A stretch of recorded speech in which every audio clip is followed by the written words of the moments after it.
अच्छा, क्या कर लिया था हमने कल? हम्म, ये प्लान कर लिए थे हमने, 5 ईयर प्लान हमने कर लिया था। ठीक है।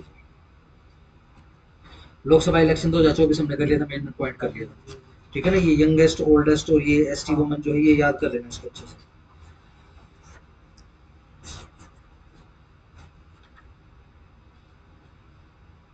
और हमने कर लिया था बेसिकली ये बोर्ड्स वगैरह कर दिए थे कल इकोनॉमी में।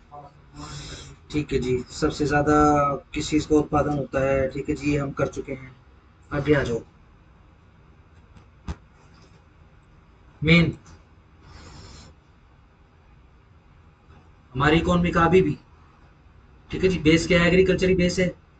ठीक है जी। तो इसको स्ट्रॉन्ग करने के लिए जो है फर्दर शुरू करना, शुरू कर दिया क्या? अच्छा अच्छा, प्रोजेक्ट करना है, प्रोजेक्ट तो रह गया। हाँ जी। देखो, कल की अगर क्लास लगाई होगी ऑनलाइन वाली तो उसमें पता लगा होगा कि कृषि जो है वो बेस है। ठीक है जी, हमारी इंडियन इकोनॉमी का।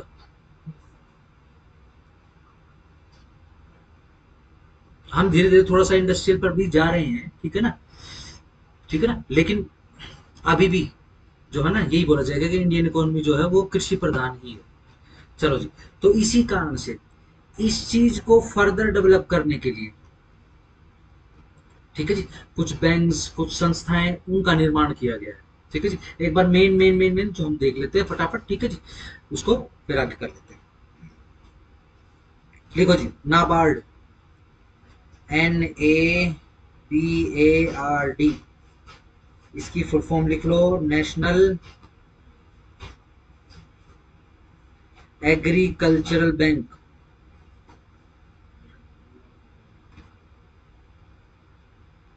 And Rural development.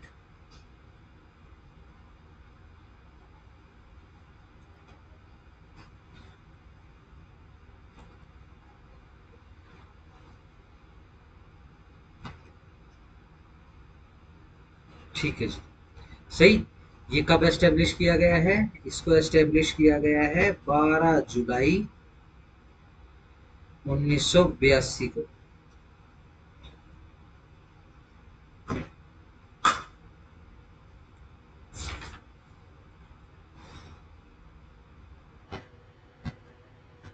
कर लिया? चलो, नाबार्ड जो है बेसिकली, NABARD, नाबार्ड जो है बेसिकली मर्जर से बना है। किस किस चीज का मर्जर है? सीधा ACD। क्या है ये? Agriculture credit development.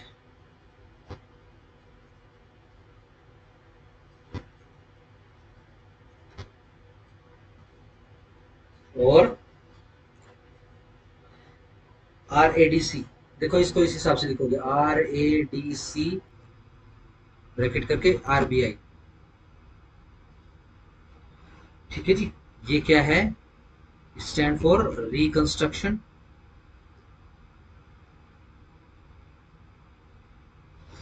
Of agriculture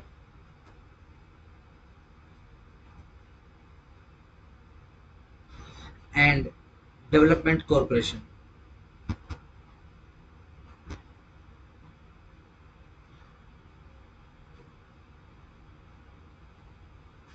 ठीक है जी, किसका? Corporation of RBI। ये इन दो उपक्रमों को मिलाकर जो बनाया गया है।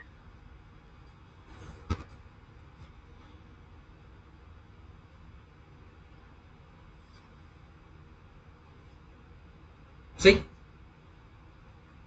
करो।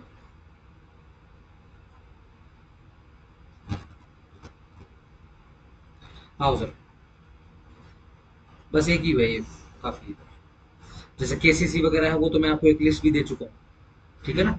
ये नाबार्ड का फ्लैट दीजिए। हम्म, बिल्कुल बिल्कुल पूछ सकते हैं। वही इंपॉर्टेंट इंपॉर्टेंट चीजें हम तो सिर्फ अंदाजा ही लगा रहे हैं इस बार के बिहार एडीए हरियाणा में क्या क्या आ सकता है। कोई नहीं।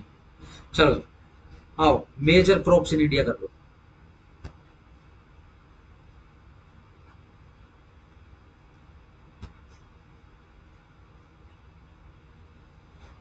ठीक है जी। सर ने भी कराया था थोड़ा सा, हम थोड़ा सा एक्सप्लेनेटिव कर लेते हैं इसको, इकोनॉमी की दृष्टि से देख लेते हैं। 3 प्रकार की फसलें बताई थी। कौन कौन सी? खरीफ, फिर राबी,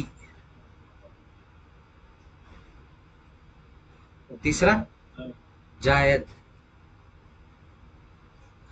चलो इनको हमेशा हमेशा के लिए याद भी कर लेते ताकि प्रॉब्लम ना आए। देखो, ये खरीफ हो चाहे रबी, वर्ड खरीफ, वर्ड रबी या फिर जायद, ये बेसिकली अरबी भाषा के वर्ड है, अरबी और फारसी भाषा के शब्द हैं। ठीक है जी।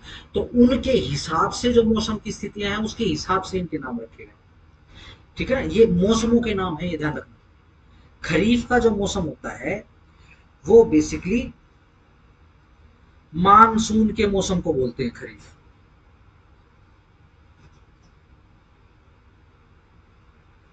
ये याद रखना। ठीक हो गया। हमारे देश में मई में कोई फसल नहीं लगती। डर होगा ना। जैसे ही बरसात शुरू होती है और एटलीस्ट बरसात हो जाए ना, मौसम शुरू हो गया तो फसल शुरू हो जाती है। ठीक है जी। तो इसका बेसिकली क्या हिसाब किताब रहता है, ये सीजन चलता है आपका जुलाई टू कब तक रहता है बताओ? अक्टूबर, यस गुड।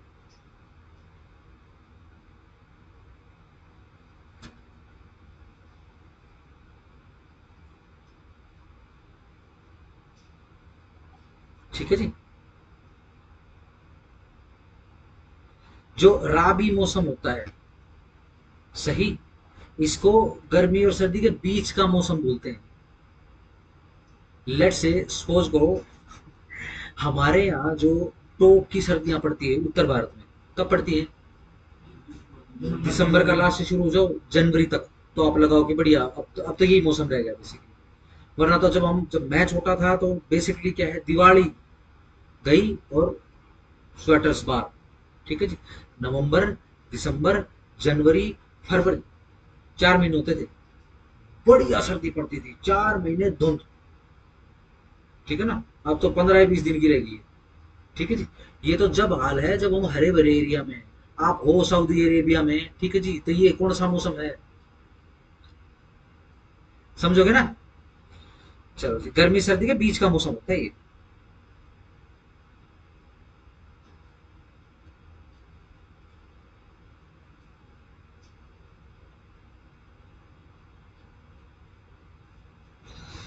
ठीक है जी। यहां पर हम इसको बेसिकली अक्टूबर से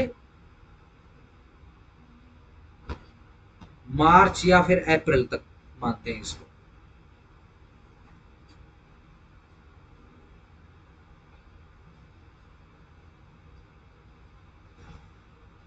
ठीक हो गया। सही। वैसे ये ध्यान रखो, ये मुस्लिम्स के हिसाब से याद रखो, अरबी के नाम से याद रखोगे। ठीक है जी। उनके लिए तो सूरज सेकने का मौसम, रवि सेकने का मौसम, ठीक है जी, कौन सा होता है? बेसिकली अक्टूबर से लेकर मार्च अप्रैल तक। ठीक हो गया। देखो, आज से इसको जायद नहीं पढ़ोगे आप आज से इसको पढ़ोगे ज्यादा। ठीक है जी, यानी ज्यादा गर्मी। ठीक हो गया। कब से कब तक? कितना रह गया? दो दो एक महीने रह गए, कौन से? मार्च से लेकर और जून तक। ठीक हो गया। चलो, याद हो जाएंगे।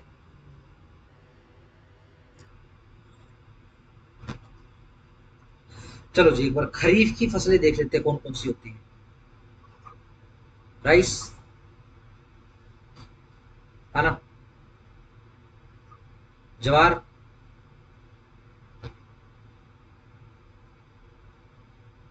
नंबर 3 बाजरा,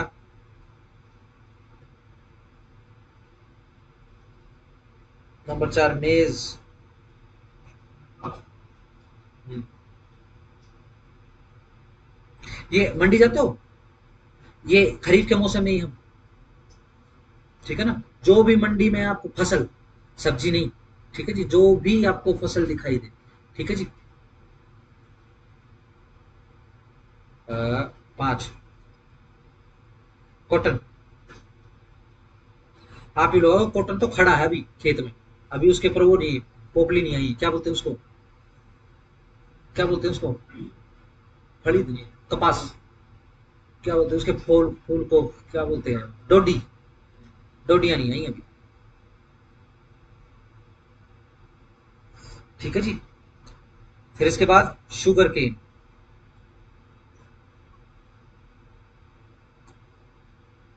7 सोयाबीन,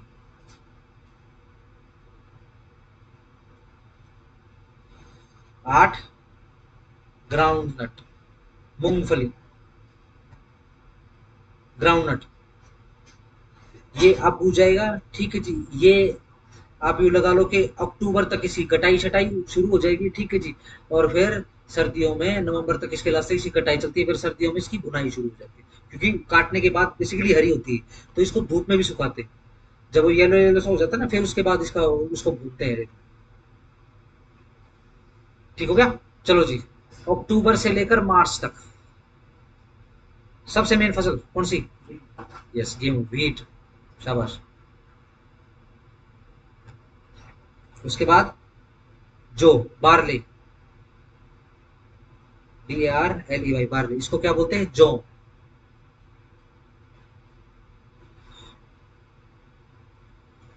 क्या फर्क होता है वैसे इसमें, गेहूं और जौ में,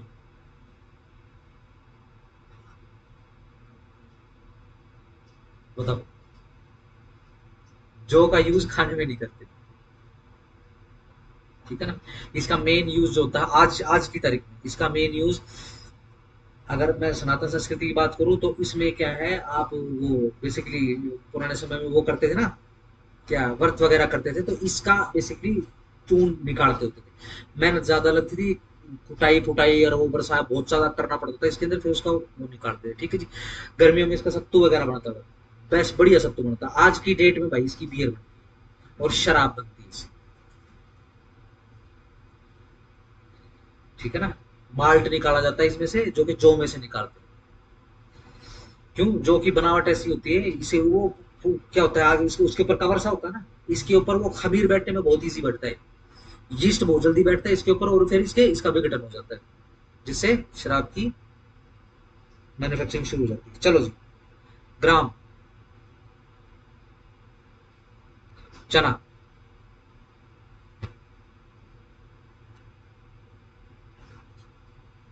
ठीक है जी।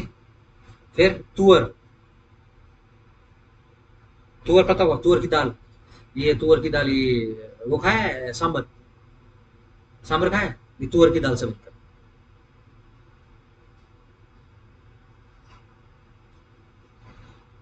फिर आ जाओ जी, रेप सीड,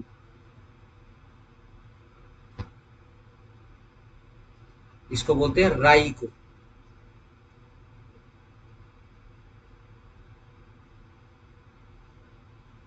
और एक और होती है फसल इस मौसम में, रेप सीड, कच्ची दानी, राई, तेल निकलता है, ठीक है जी। एक और फसल होती है, सरसों, क्या बोलते हैं इसको, मस्टर्ड सीड,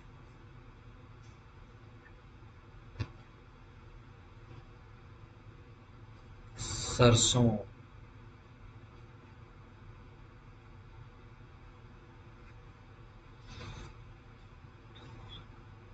सही। देखो क्या रह गया, इसके अलावा जो भी फसल रहेगी वो ज्यादा ही होगी अब,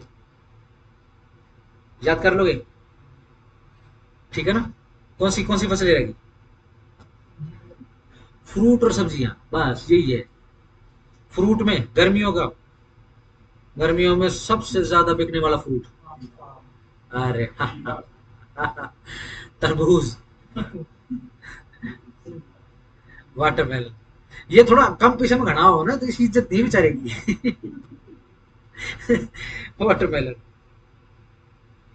ठीक है जी। दूसरे में फ्रूट्स लिखना चाह रहे हो, लिख लो, वेजिटेबल्स लिखो,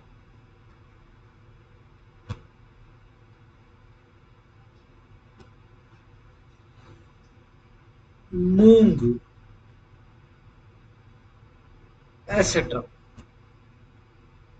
मूंग की फली, ठीक है ना, अगर मूंग की दाल भी इन्हीं में से निकलती है, ठीक है ना, मूंग की फलियां में से सब्जियों की बात होगी, सिंपल हो जाएगा। खरीफ, सिंपल, बारिश का मौसम, ठीक है जी।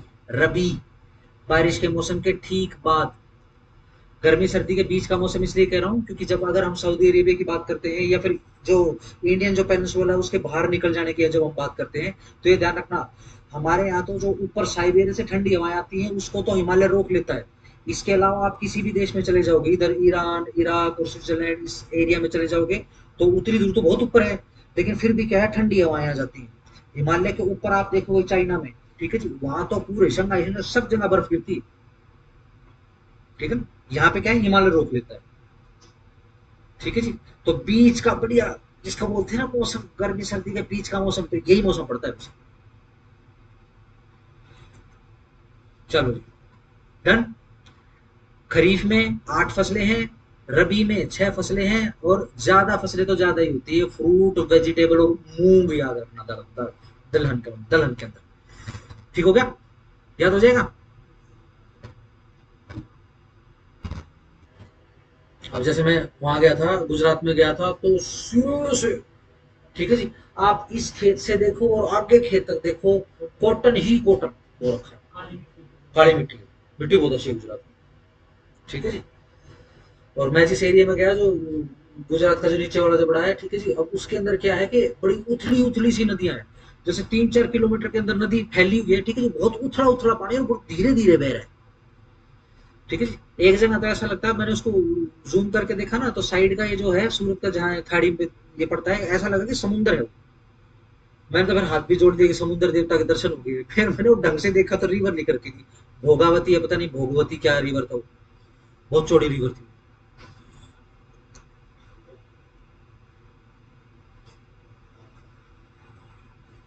और मिट्टी कैसी है, मिट्टी के अंदर छोटे छोटे कंकर, ठीक है ना, जैसे जलोढ़ मिट्टी होती है ना, छोटे छोटे छोटे बारीक बारीक से कंकर, ऐसा लगता है जैसे वो मिला रखी, उसके अंदर रोड़ियां मिला रखी। चलो जी, आओ जी, नेक्स्ट हम जीडीपी समझो। जीडीपी क्या होती है पता है? हाँ जी, ग्रोस डोमेस्टिक, आगे पी फॉर प्रोड्यूस या फिर प्रोडक्ट, हिंदी में सकल घरेलू उत्पाद, ठीक है जी।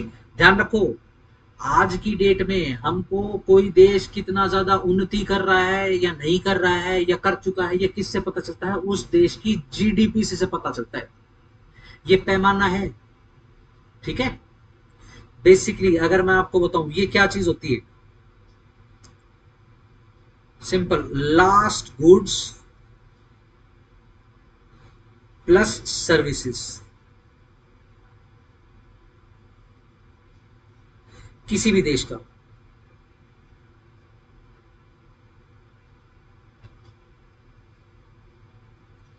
उसका टोटल प्राइस होता है, मुद्रा में, मुद्रा का मूल्य,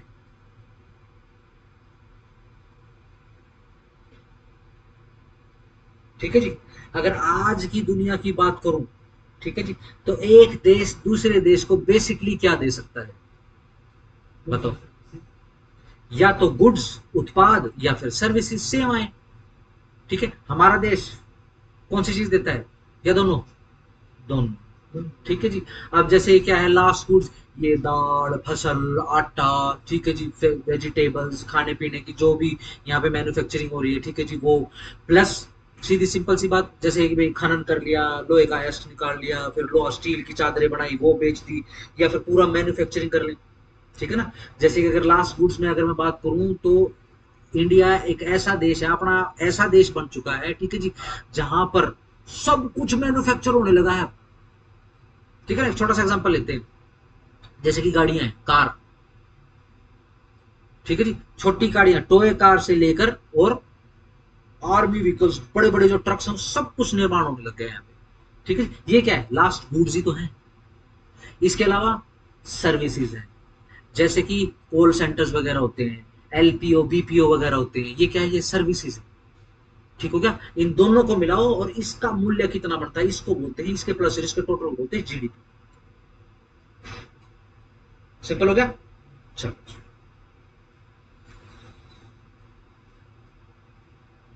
हाँ जी, 2024 2025, ठीक है जी, अपनी टोटल ग्रोथ जीडीपी के हिसाब से 6.55% रही है। ठीक है जी, और लेटेस्ट डाटा अवेलेबल नहीं है, मैंने बहुत सर्च किया है। ठीक है जी, 2000 इसका जो क्या बोलते हैं, जो फोर्थ बेसिकली क्वार्टर निकला है, यानी ये जो बिल 2025 का बिल्कुल लास्ट, ये जनवरी से लेकर अप्रैल तक, ठीक है ना, ये लास्ट क्वार्टर है। ठीक होगा ना, ध्यान रखना, जब हैप्पी न्यू ईयर करने की बात आती है तो जनवरी से दिसंबर चलते हैं, लेकिन जब इकोनॉमिक्स की बात करते हैं तो आज भी जो इंडियन कैलेंडर है, इंडियन पंचांग, उसके हिसाब से चलती है दुनिया आज भी, अप्रैल टू अप्रैल चलती है। ठीक है ना, अब वो अंग्रेजों को थोड़ा एक्स्ट्रा ऑर्डिनरी बनने की आदत होती है, इनको थोड़े मचोरे ज्यादा होते हैं। ठीक है जी, हमने हमने डेवलप किया, हमने डेवलप किया, तो क्रेडिट लेने के चक्कर में 1 अप्रैल से 1 अप्रैल कर दिया। तो अभी बिल्कुल 2025 से 2026 का अवेलेबल नहीं है ना, मैं वो बता रहा हूँ। ठीक है जी, जो लास्ट क्वार्टर है उसमें कितनी ग्रोथ रिकॉर्ड करी गई है, 7.4% की ग्रोथ रिकॉर्ड करी गई है।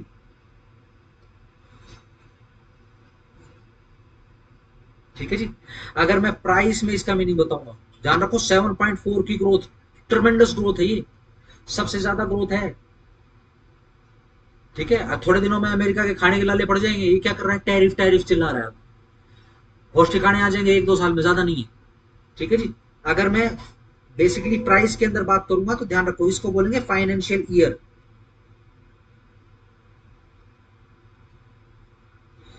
2023-24 हमारी अर्थव्यवस्था 176.51 लाख करोड़ की थी। ठीक है जी, और ग्रोथ रेट कितना था, 6.5%।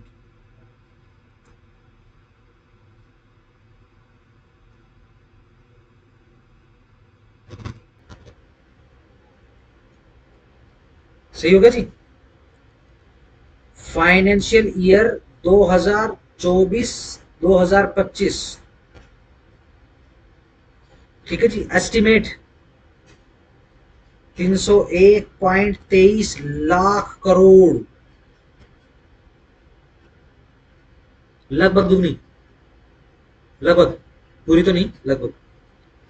ग्रोथ रेट कितना है, 9.5% की जीडीपी की ग्रोथ रेट से देश बढ़ रहा है। ठीक है जी, किसी को याद हो पिछला जो जो लास्ट 26 जनवरी गई है 2025 की, और ये जो लास्ट का अपना 15 अगस्त गया है 2025 का, दोनों ही नेशनल जो फेस्टिवल्स अपने, दोनों के दोनों दिन अपने पीएम ने बोला है कि देश के लोग तैयार हो जाए, क्योंकि क्या है कि जब भी हम ऊपर बढ़ने की कोशिश करते हैं तो आस पड़ोस से सिस्टम शुरू हो जाता है। पाकिस्तान पे भी बहुत ज्यादा प्रेशर आया हुआ है कि भाई आतंकवादी हमले कर रही है, देश आगे बढ़ जाएगा। ठीक है जी, क्यों, क्योंकि पूरी दुनिया की हिस्ट्री चेंज हो जाएगी। ठीक है ना, प्रोपेगेंडा, इंटरनेशनल प्रोपेगेंडा जो है वो ध्वस्त हो जाएंगे, बहुत बड़ी बड़ी इंटरनेशनल जो ऑर्गेनाइजेशन है वो खत्म हो जाएगी। ठीक है जी, एक देश की सच्चाई अगर बाहर आ जाएगी तो बहुत कुछ बदल जाएगा, हम अपनी हिस्ट्री चेंज कर देंगे। मैं तो आज हैरान हो गया, हमारी हिस्ट्री कहां से शुरू करते हैं, एंशियंट हिस्ट्री कहां से करते हैं, ये हड़प्पा सिविलाइजेशन से, सिंधु नदी घाटी सभ्यता से शुरू करते हैं। क्यों भाई, वहां से क्यों शुरू कर रहे हो, 15,000 साल का तो लिखित इतिहास है। ठीक है ना, लेकिन क्या है, प्रोपोगेंडा है। ठीक हो गया? चलो डन, आगे आ जाओ, ध्यान रखना है। आ जाओ सर, इंपॉर्टेंट इंपॉर्टेंट मॉडल्स कर लो, मॉडल्स ऑफ इकोनॉमिक डेवलपमेंट।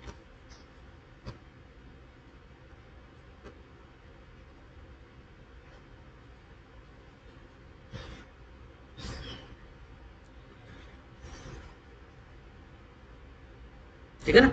जैसे कि कल हम वो कर रहे थे, पहली पंचवर्षीय योजना आ गई, ठीक है जी, वो किसके मॉडल पर आधारित है? अरे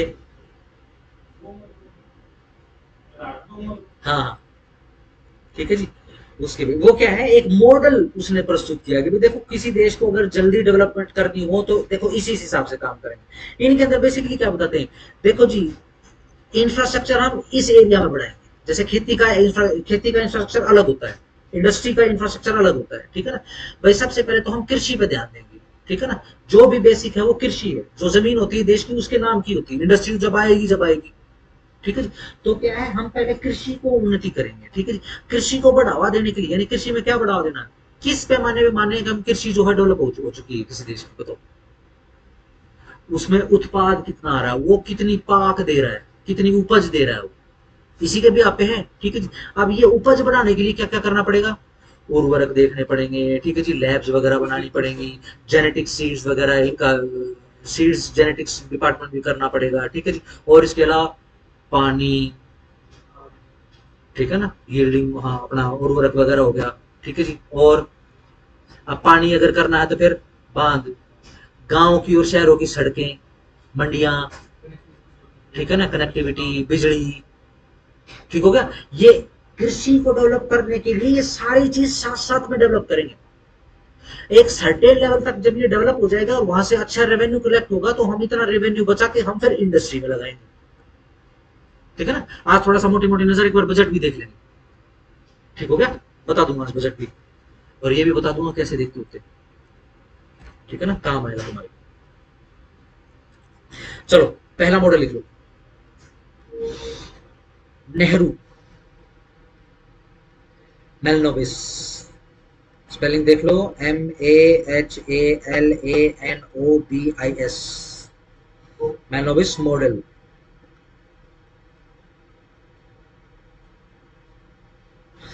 ठीक है जी।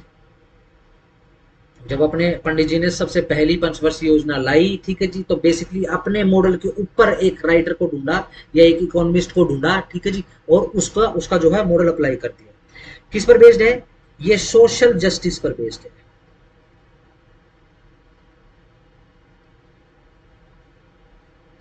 यानी कि जो लेस प्रिविलेज्ड सेक्शन है,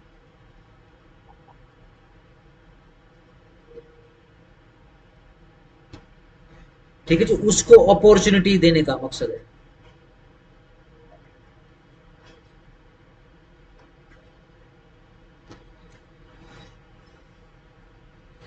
ठीक है जी। ये उस समय की बात है जब पंडित जी और बाबा साहब के बीच में जो है इश्यू चल रहे थे ठीक है जी, ये बेसिकली उसी समय की बात है, याद रखना।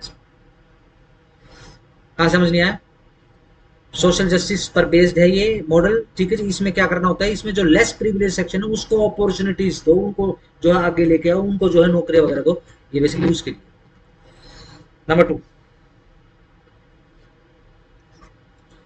Gandhi model of growth, Gandhian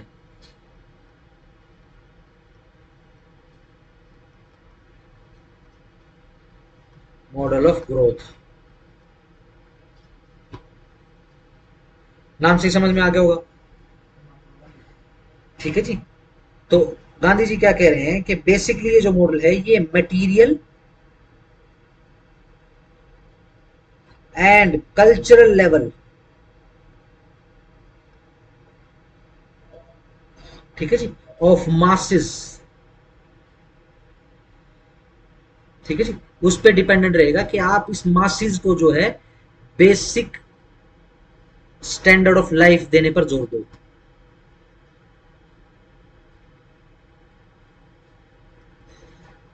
ठीक है ना, मास लेवल पे, मटेरियल और कल्चरल मास लेवल पे, ठीक है जी, जो भी बेसिक स्टैंडर्ड है लोगों का, ठीक है जी, जीवन की गुणवत्ता को बढ़ाइए, ठीक है जी। नेक्स्ट पे आ जाओ, जो इंपॉर्टेंट इंपॉर्टेंट सिर्फ वही कर रहे हैं। नेक्स्ट पे आ जाओ, स्टार लगा लेना, नंबर 3 एलपीजी।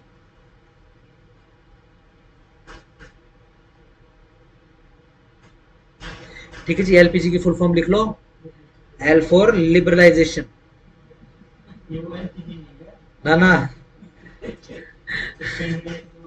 नहीं से एलपीजी, एलपीजी से कोई ग्रोथ नहीं होती, इससे आग लगती बस। लिबरलाइजेशन, प्राइवेटाइजेशन और जी से ग्लोबलाइजेशन।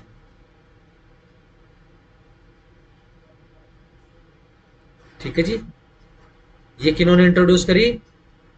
डॉक्टर मनमोहन सिंह ने, जब वो हमारे इकोनॉमिस्ट, हमारे फाइनेंस मिनिस्टर होते थे।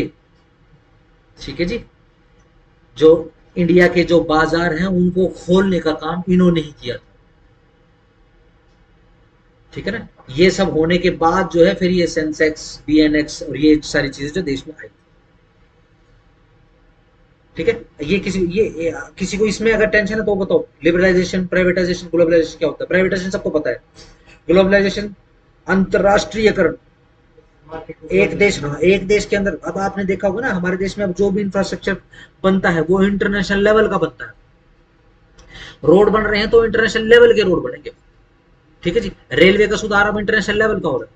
मैं बड़ा हैरान हुआ, मतलब अब तो जैसे मालगाड़ी जाती है, एक तो उसकी स्पीड बढ़ा दी, अच्छी स्पीड कर रखी मालगाड़ी, वरना मैं तो उस इरा में हूँ जहाँ वो 70 60 70 यू स्पीड से चलता था, छुक्कू छुक्कू छुक्कू छुक्कू चलता था। ठीक है जी, 80 85 की स्पीड तो इसकी होती थी अपनी एक्सप्रेस की, राजधानी की। ठीक हो गया जी, अब क्या है, स्पीड बढ़ा दी। ठीक है ना, पता होगा ना स्पीड बढ़ा दी है, मालगाड़ियों की भी स्पीड बढ़ा दी है, और जो पैसेंजर और अदरवाइज एक्सप्रेस उनकी तो स्पीड बढ़ाई दी। ठीक है जी, और अभी क्या देख रहा था मैं, अभी जब जैसे कि राजस्थान से निकला, पूरा दिन जो है राजस्थान से निकला, मतलब ऐसी मालगाड़ियां जो डबल डेकर की तरह। ठीक है जी, एक वो देखा ना, वो पूरा वो कैरियर रख देते हो, वो मालगाड़ी का डब्बा सा होता है, वो पूरा का पूरा, उसके ऊपर एक और, यस कंटेनर्स, यस। ठीक है जी, और सही स्पीड में चल रही है अपना, 80 90 की स्पीड में करके चल रही है, फटाफट जाना, फटाफट सप्लाई करना, फटाफट वहां से बना हुआ माल उठाना, वो उठाना, इंफ्रास्ट्रक्चर का यूज करना, बंदरगाह तो बंदरगाह, ठीक है जी, या फिर एयरपोर्ट तो एयरपोर्ट तो पहुंचाना, वहां से सीधा उड़ना, दूसरे देश में जाना, बेचना, वापस आना, और सर्कल चलता रहता है। ठीक है जी, वरना तो पुराने के जैसे भी चल सकते थे हम, कोई बात नहीं जी, क्या हो रहा है जी, जी माल आ रहा है, ठीक है जी, हाँ जी, 2 महीने के बाद माल माल आ रहा है। अब माल कहाँ पहुंचा? 2 महीने के बाद, 6 महीने हो चुके हैं, ठीक है जी, माल बीच में पहुंच गया है। 1 साल के बाद माल बस शहर के बाहर ही खड़ा है। ठीक है जी, अब 1 साल में तो माल आ रहा है। ये ग्लोबलाइजेशन है, ग्लोबल यानी ग्लोबल मार्केट के साथ उसकी जो बेसिकली जो सप्लाई है, उसकी जो प्रोडक्टिविटी है वो ग्लोबल इंटरनेशनल डिमांड के साथ मैच करेगी। ठीक है जी, जैसे कि कोरोना आया, फटाफट जो है कोरोना की वैक्सीन बनाई, बेच दी, वरना कोरोना आया और 2026 के लास्ट में कोरोना की वैक्सीन बन गई, बेच दें, ग्लोबलाइजेशन। ठीक है ना, प्राइवेटाइजेशन तो हम समझते हैं। ठीक है जी, लिबरलाइजेशन का मतलब होता है उदारीकरण। ठीक है ना, उदारीकरण का मतलब यह है कि जब बाहर से इन्वेस्टमेंट आएगी तो हमारी नीतियां उदार होंगी, ताकि बाहर से लोग आके, फॉरेन कंट्री से आके यहाँ पे जब वो इन्वेस्टमेंट करने की ठाने तो उनको ज्यादा दिक्कत ना आए। ठीक हो गया, आपने देखा होगा कि दुनिया की कोई भी ऐसी कार कंपनी नहीं है जिसकी मैन्युफैक्चरिंग यहाँ नहीं होती। अब धीरे धीरे देश जो है आर्सेनल का पूरा अड्डा बनते हुए जा रहा है। ठीक है जी, टैंक बनने लगे हैं, मिसाइल्स बनने लगी हैं, हवाई जहाज बनने लगे हैं, सिर्फ जेट इंजन स्वदेशी रह रहा है। ठीक है जी, वो भी बनने लग जाएगा। ठीक है जी, मिसाइल जो ब्रह्मोस आपने देखा होगा, इवन रशिया भी उसको यूज करने लग गया, अभी टेस्ट हुआ गया, एयरप्लेन बनते हैं। हाँ, इंजन नहीं बनता, अपना अपना इंडिजीनियस तो है तेजस, बट उसका जो इंजन है बेसिकली, ठीक है ना, वो हम बाहर से ले रहे हैं। ठीक है ना, फिलहाल तो पता नहीं जैगुआर का है किसका, आई डोंट नो। ठीक है ना, बाकी उसके अंदर रडार वडार सब कुछ स्वदेशी उसके अंदर। ठीक हो गया जी, लिबरलाइजेशन का मतलब समझ गए? आगे आ जाओ, नंबर 4, पूरा, PURA, पूरा मॉडल। ये कौन सा मॉडल होता है? इसकी वो लिख लो, एब्रिविएशन लिख लो इसकी, providing urban amenities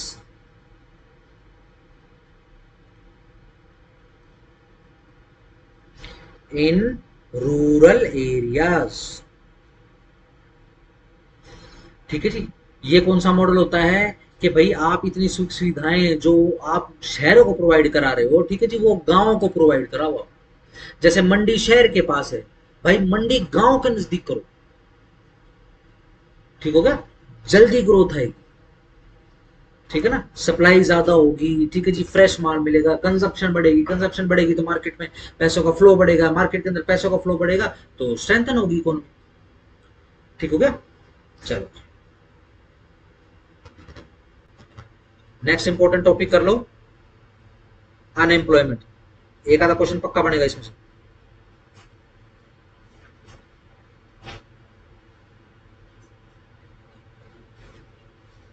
basically unemployment basic basic तौर पर दो प्रकार की होती है, वॉलंटरी,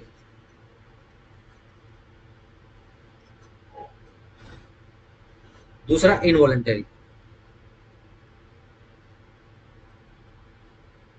ठीक है जी, बेसिक बेसिक। इसी के नीचे टाइप्स लिख लो, प्रकार लिख लो किसके, अनएम्प्लॉयमेंट के।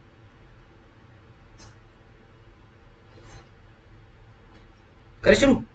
टाइप्स में पहली प्रकार है साइक्लिकल, CYCLICAL, साइक्लिकल। ठीक है जी, ये साइकिल समझते हो ना, एक चक्कर में आती है।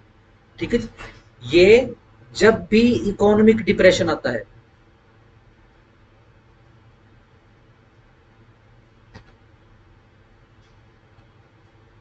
ठीक है ना, इकोनॉमिक डिप्रेशन मतलब आर्थिक मंदी आती है।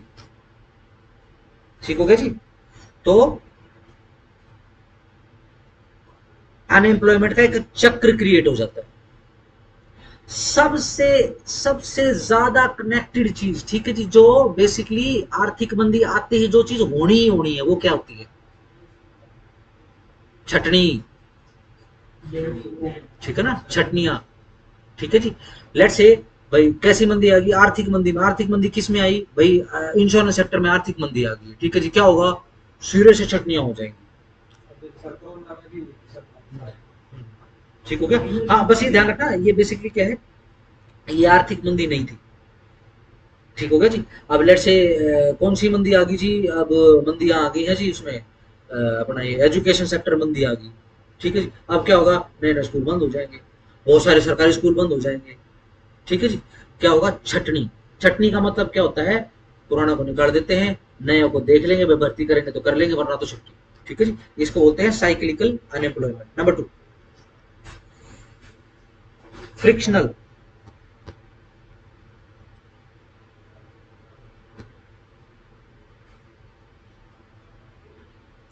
फ्रिक्शनल, फ्रिक्शन का मतलब घर्षण। चलो जी,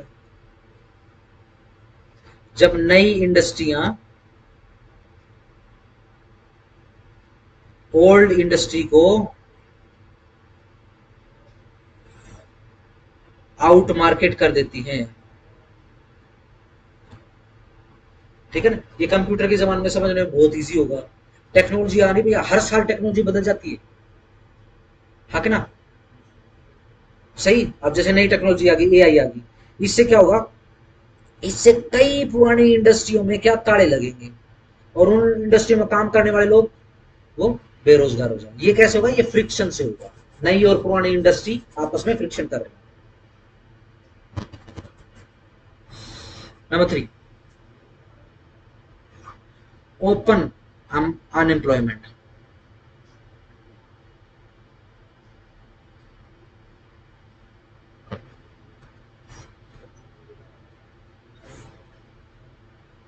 ठीक है, ये जो होती है ये सर्वसाधारण होती है बेसिकली, यानी हमारे पास स्किलफुल वर्कर हैं, दो नो वर्क टू डू।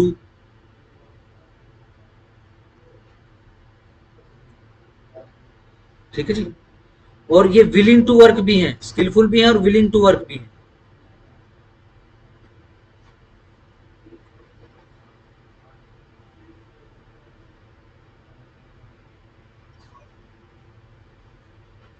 ठीक है जी, डन हो गया।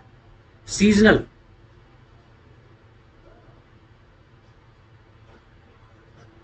सीजनल समझते हैं, ये अपना जो फार्मिंग वाली जो लेबर होती है जनरली, ठीक है ना, सही। अब ये जीरी बोई थी थोड़े दिन पहले, ठीक है जी, डन हो गया। जीरी लग गई, अब कहाँ गई वो लेबर? अब दूसरे काम धंधे ढूंढने के लिए वो निकल चुकी है वापस। अब कब आएंगे? जब ये जीरी कटाई का समय हो, तब आए। ठीक हो गया, लिख लो पीरियड बिटवीन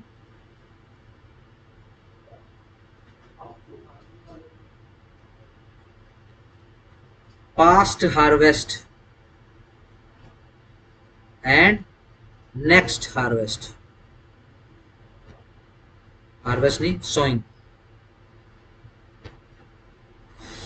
पुरानी कटाई और नई बुआई के बीच का समय, सोइंग बुआई। बुआई समझते हैं ना? कभी बुआ समझ लो। मास्टर ने बुआ बताई थी। 5 करो जी, एजुकेटेड अनएम्प्लॉयमेंट।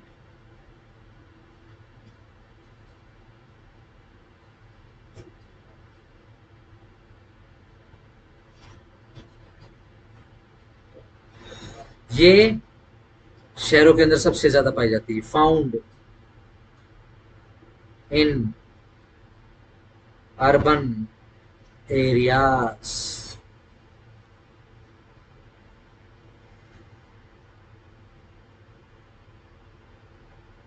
ठीक है जी,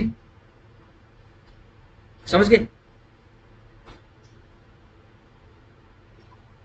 नंबर 6, सबसे ज्यादा प्रिविलेंट और सबसे ज्यादा खतरनाक।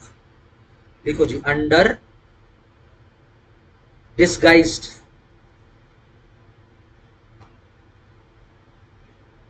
अंडर और डिस्गाइज के बीच में स्लैश कर दो। अगर इकट्ठा पढ़ना है तो इकट्ठा पढ़ लो, डैश लगाना तो डैश लगा लो, स्लैश लगाना तो स्लैश लगा लो। अनएम्प्लॉयमेंट।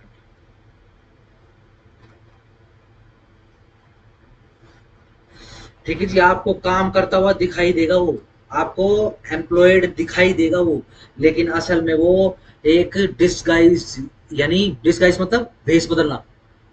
जो भेस बदलते होते हैं ना, ये खेल होता है, इसको डिस्गाइजर बोलते हैं। वो देखा होगा ना यूट्यूब पे, देखा हो वो यूं करके वो मास्क बदल लेते हो, चाइनीज चाइनीज आर्ट होता है बेसिकली। ठीक है, तो कौन से वो डिस्गाइजर होते हैं, वो ऐसे करते हैं और अपना उनका मास्क पता नहीं कैसे करते हैं, पता नहीं क्या होता है।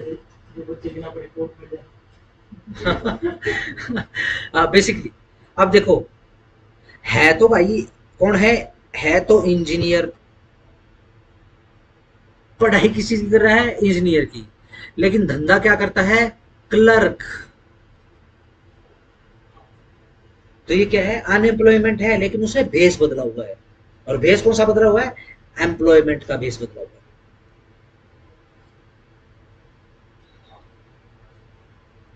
इसका नुकसान क्या है?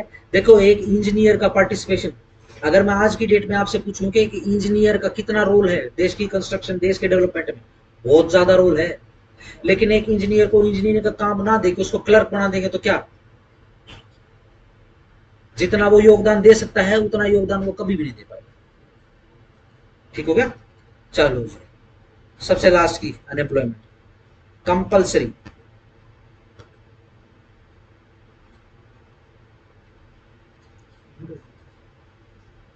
ठीक है जी, ये क्या है? जो लेबर है वो विलिंग टू डू है वर्क, विलिंग टू वर्क है। ठीक है जी, और कैसे? करंट रेट, जो भी करंट रेट है उसके ऊपर, वो रेट भी नहीं बढ़ा रहा आपने। ठीक है जी, फिर भी no work in the market है जी। ज्यादा शोर आने लग जाए तो बता देना मेरे को, मैं बोला।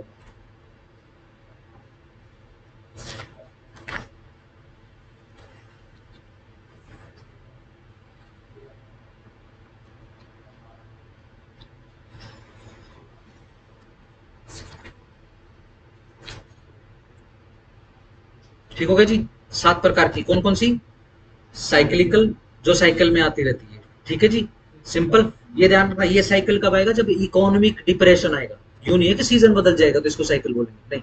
ठीक है जी। दो के अंदर क्या है? फ्रिक्शनल, फ्रिक्शन नई और पुरानी इंडस्ट्री में, ठीक है जी। ओपन एम्प्लॉयमेंट, ठीक है जी, स्किलफुल भी है, वर्क करने को भी तैयार है, लेकिन मार्केट में काम नहीं, ठीक है जी। 4 सीजनल, ये फार्मिंग से रिलेटेड है, साइकिलिकल और सीजनल में से आ जाता है, ठीक है जी। कौन सा? ये period between past harvesting and new sowing, पुरानी कटाई और नई बुआई के बीच का समय। एजुकेटेड अनएम्प्लॉयमेंट, सबसे ज्यादा कहाँ मिलती है? अर्बन एरियाज में। ये मतलब ये नाम से ही समझ में आ रहा है, पढ़ा लिखा है, ठीक है जी, लेकिन फिर भी अनएम्प्लॉयड है, ठीक है ना। जो बेरोजगार भत्ता मिलता है, बेसिकली इनको मिलता है, ठीक है जी। अंडर डिस्गाइज्ड अनएम्प्लॉयमेंट, ये समझ चुके हैं, भेष बदल की। और इस अनएम्प्लॉयमेंट ने भेष क्या बदला है? रोजगार का ही भेष बदला है, बट लेजिबल नहीं, ठीक है जी। कंपल्सरी, कंपल्सरी अनएम्प्लॉयमेंट, वो वाली लेबर जो विलिंग टू वर्क है, जो भी करंट रेट ऑफ मार्केट के फिलहाल चल रहे हैं उनको फिर भी करने को काम, ठीक है। तो ये कैसी है? अब उसको भाई घर पे खाली बैठना ही पड़ेगा, क्योंकि कंपल्सरी अनएम्प्लॉयमेंट आ चुकी है मार्केट में, ठीक है जी। आओ जी, लास्ट टॉपिक देख लेते हैं इकोनॉमिक्स का। देखो जी, फाइनेंस कमीशन।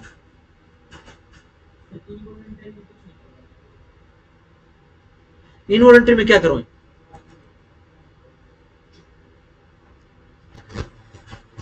नहीं नहीं नहीं नहीं नहीं नहीं नहीं नहीं नहीं नहीं, इनवॉलंटरी में तो क्या करोगे? ये इनवॉलंटरी है। वॉलंटरी का तो क्या है? जिसने काम नहीं करना उसने तो काम करना ही नहीं। जो राजा है, ठीक है जी, मन का, अब जो मन का अवध हो जाए ठीक है, ठीक है, जिसने काम नहीं करना उसने तो काम नहीं करना, चाहे साइकिलिकल अनएम्प्लॉयमेंट है चाहे कंपल्सरी है, उसने नहीं, उसको कोई फर्क नहीं पड़ता। सानू की है, सानू महंगाई बढ़ती रहेगी, ठीक है जी। हम तो 10 साल पहले भी 500 रुपए का तेल डलवाते, आज भी 500 का ही डलवाते। क्या महंगाई? कुछ नहीं। समझ रहे हो ना? उसके लिए कुछ नहीं।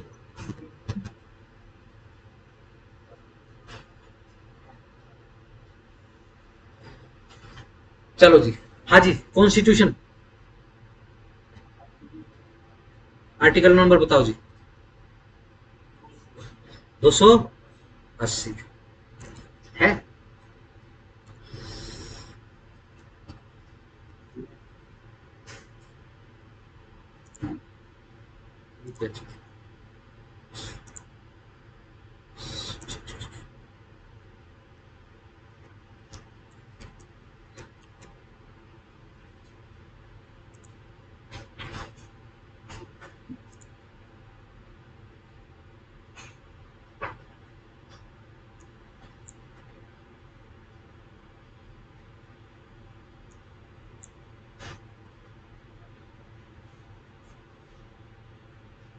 ये लो जी, 280।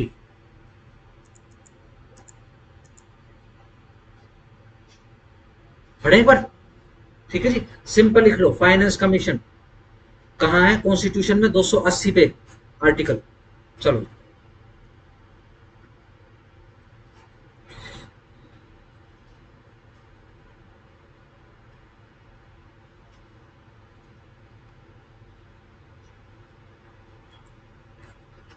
अभी ये बदमाशी करेगा। हाँ, द प्रेसिडेंट, बिल्कुल, within 2 years from the commencement of this constitution and thereafter at the expiration of every 5 साल और एट सच अर्लियर टाइम, या फिर कोई अर्लियर समय, जो भी प्रेसिडेंट कंसिडर करता है जरूरी हो है, ठीक है जी। बाय ऑर्डर, कैसे? ऑर्डर के द्वारा कॉन्स्टिट्यूट करेगा क्या? एक फाइनेंस कमीशन, हर बार एक नया फाइनेंस कमीशन आएगा, ठीक है ना। हिंदी में क्या बोलते हैं फाइनेंस को? आर्थिक वित्त, यस, वित्त, वित्त आयोग, बिल्कुल सही बात है। विच शेल कंसिस्ट, जिसके अंदर कौन होगा? एक चेयरमैन एंड 4 दूसरे मेंबर्स, जो के अपॉइंटेड सारे के सारे बाय द प्रेसिडेंट। ठीक हो गया? सिंपल। ये जरा इस हिसाब से कर लो इसको क्रिएट। 280 क्या कह रहा है? कि प्रेसिडेंट, ठीक है ना, एक चीफ फाइनेंस कमिश्नर एफसी, ठीक है जी, और उसके नीचे 4 कमिश्नर्स, 1 2 3 4। देख लो जरा, ठीक है जी। कितने समय के लिए? 5 सालों के लिए, या फिर at the pleasure of president.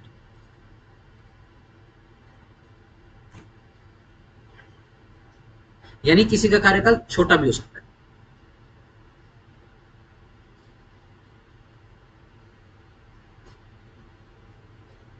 Done, चलो। Parliament may by law determine the qualification which shall be requisite for the appointment as members of the commission and the manner in which they shall be selected। भाई क्या उनकी qualification रहेगी, सारा का सारा मामला जुगाड़ तैयार करने का किसका है जी? पार्लियामेंट का है। It shall be the duty of the commissioner to make recommendation to the president. Yes, इसकी क्या ड्यूटी होती है? इसकी ड्यूटी होती है कि प्रेसिडेंट को रेकमेंड करे, उसको सलाह दे, ठीक है जी। एज टू किस विषय में?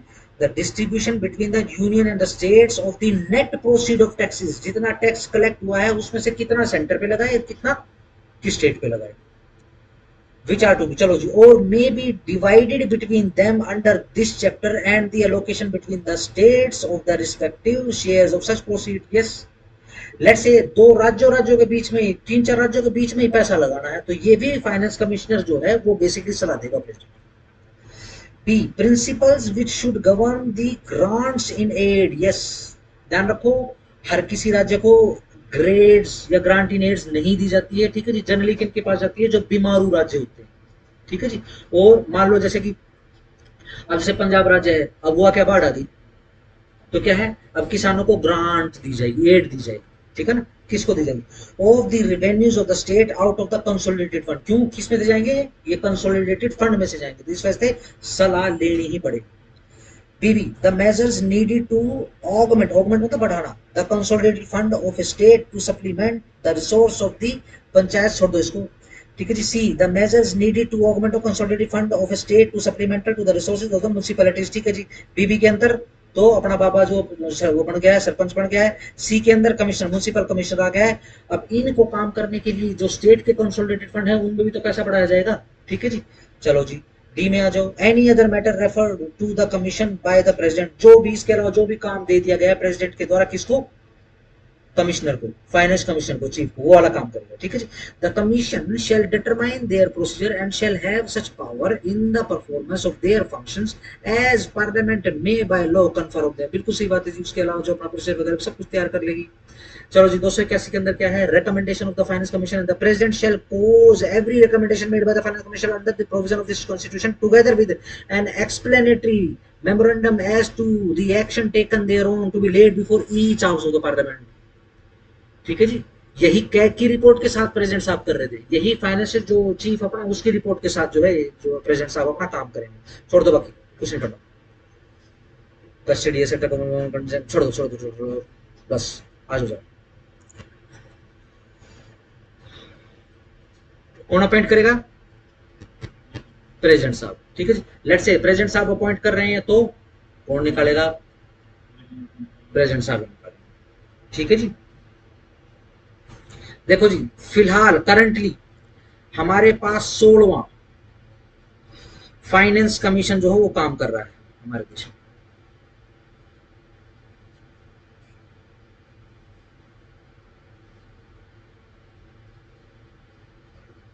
ठीक है जी। क्या नाम है करंट का? अरविंद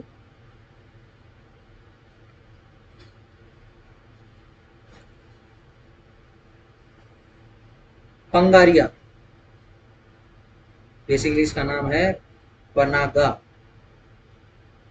पनागारिया, ठीक है जी। याद करने में इजी होगा। अरविंद का मतलब क्या होता है? अरविंद का क्या, कौन सा फूल होता है अरविंद? या अरविंद का मतलब सिर्फ फूल होता है? गुलाब को अरविंद बोलते हैं। कौन सा गुलाब? जो पंगे लेता है, ठीक है जी। कौन है अपना? फाइनेंशियल चीफ है अपना, ठीक है जी। इससे पहला कौन था? ये तो हो गया अपना 16 नंबर का। 15वां कौन था? नंद किशोर सिंह,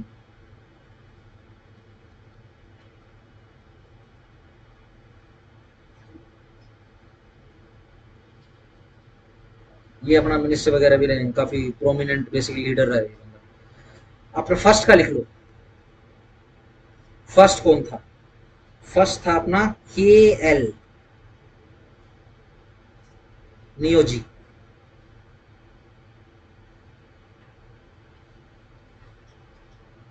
ठीक है, बस काफी है। लास्ट टॉपिक देख लो इकोनॉमिक्स का, types of taxes.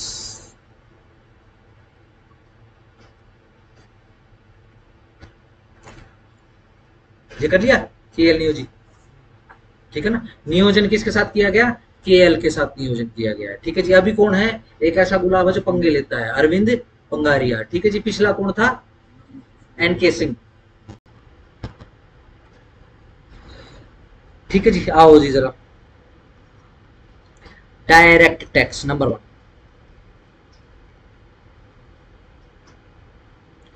Direct tax किस पे लगता है? इनकम पे लगता है, और प्रॉपर्टी पे लगता है,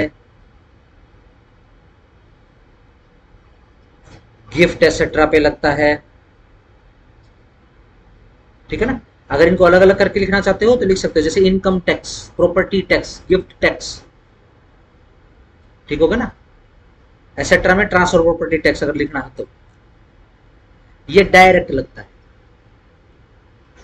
नंबर 2, इनडायरेक्ट टैक्स।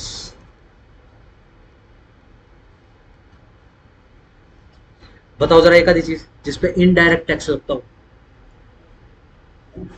हाँ जी, फूड, क्या बोलते हैं उसको? Food tax, sales tax. ध्यान रखो, ये सेल्स टैक्स है ना। जैसे जीएसटी लगता है, मान लो आप कहीं भी जाओगे, कोई भी चीज उठाओगे आप लोगे, ठीक है ना, तो क्या टैक्स लिखा मिलेगा उसके। क्या है ये? इनडायरेक्ट टैक्सेस होते हैं। इसके बाद excise duty, excise duty tax. इसके बाद कस्टम ड्यूटी टैक्स एसेट्रा।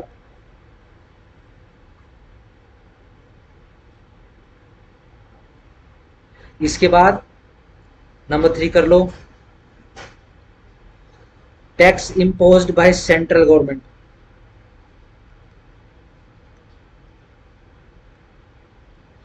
कौन कौन से टैक्स आते हैं इसके अंदर? यस, इनकम टैक्स,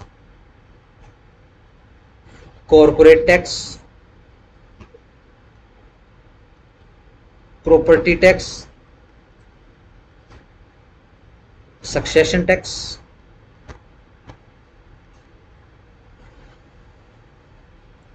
इसके बाद आ जाओ 1 2 3 4 5, वेल्थ टैक्स,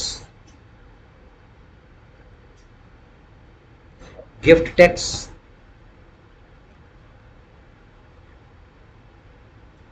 कस्टम ड्यूटी,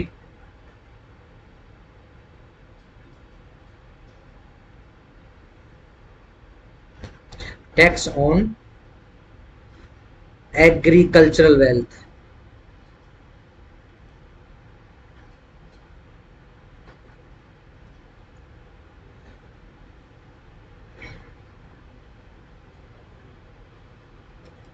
ठीक हो गया जी।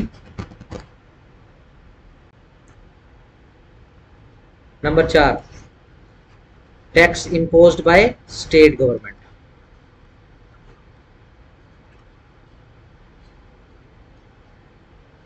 डन, करें 1 2 3 4। चलो, land revenue tax,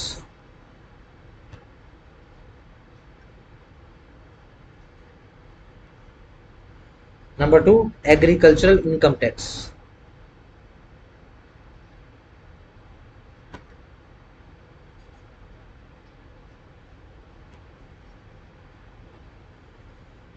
agricultural land revenue tax,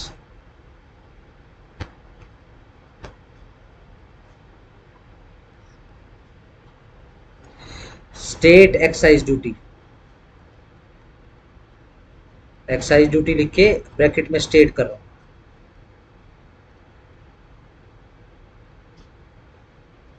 star लगा लें नंबर 5 पे, entertainment tax.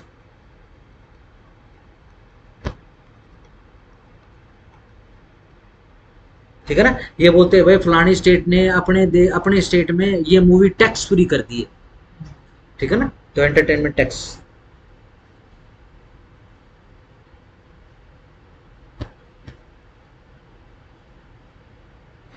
Stamp duty,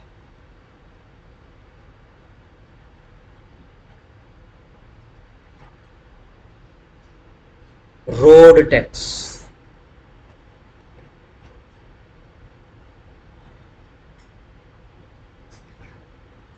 motor vehicle tax,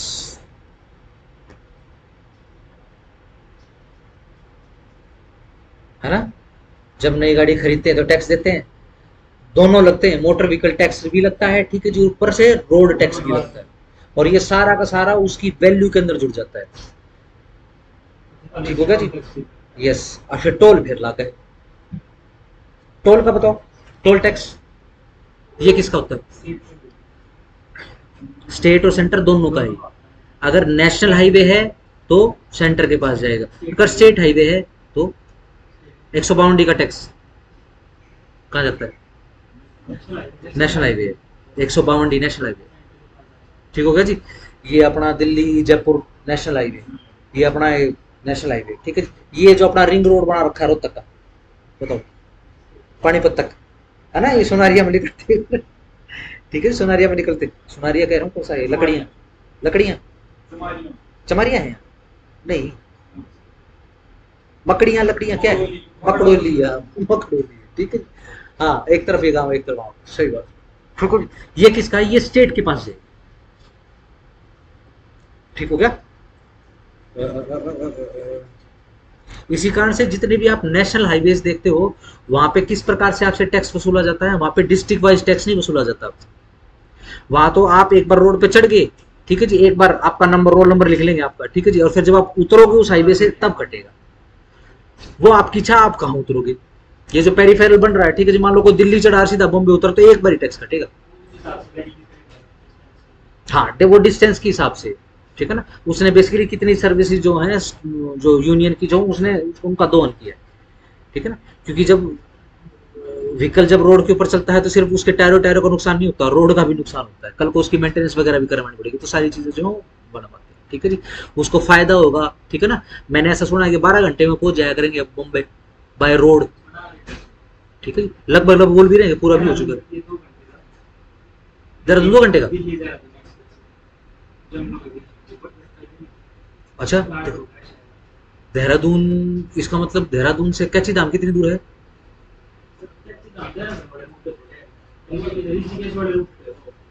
तो मतलब देहरादून से तो नजदीक पड़ेगा।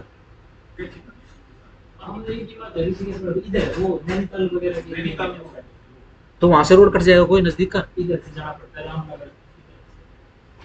हाँ, जाना तो उधर से पड़ता है। अच्छा, पता है, मत गया नहीं मैं, तो कच्ची धाम पे, उस रोड पे तो सिर्फ कच्ची धाम पे गया हूँ, कभी गया नहीं मैं। मैंने ताजमहल देखा नहीं, कुछ नहीं देखा, मैं कहीं गया नहीं, टेस्टों के चक्कर में घूमता रहता हूँ बस। डन, चलो जी, आपकी इकोनॉमी खत्म, सही है, सिंपल है, इसी में से ही लिपट जाएगा क्वेश्चन, ठीक है। इसको अच्छे से कर लेना। मेरा टारगेट तो ये है कि छोड़ दो दिवाली दूड़ी, ठीक है जी, सितंबर में अपनी जीके निपटाओ, ठीक है जी, और अपनी रिवीजन करवाओ, ठीक है जी, या डेली बेसिस पर बैठ जाया करूंगा, ठीक है जी, अपना टेस्ट, ठीक होगा। एक टॉपिक बता दिया भाई, इसको याद करके लाओ, ठीक है जी, और सीधा सिंपल टेस्ट, ठीक है ना। मैंने वो मंगवा लिया है, जो क्वेश्चन वगैरह होता है वो मंगवा लिया है, ठीक है जी। उसमें जो जो इंपॉर्टेंट रहेगा वो हम कर लेंगे, ठीक है ना। जो बच्चे टेस्ट नहीं दे रहे हैं एडीए का, ठीक है जी, उनको अदरवाइज काम आ जाएगा, ठीक है, और जो दे रहे हैं तो उनके तो काम आएगा ही आएगा, ठीक है। ऊपर से क्या होगा, हम रिवाइज भी कर लेंगे सारा, ठीक होगा। चलो, इसको फिलहाल इकोनॉमिक्स की क्लास को कर रहा हूँ, कितनी देर की होगी, हाँ इसकी 1 घंटे की।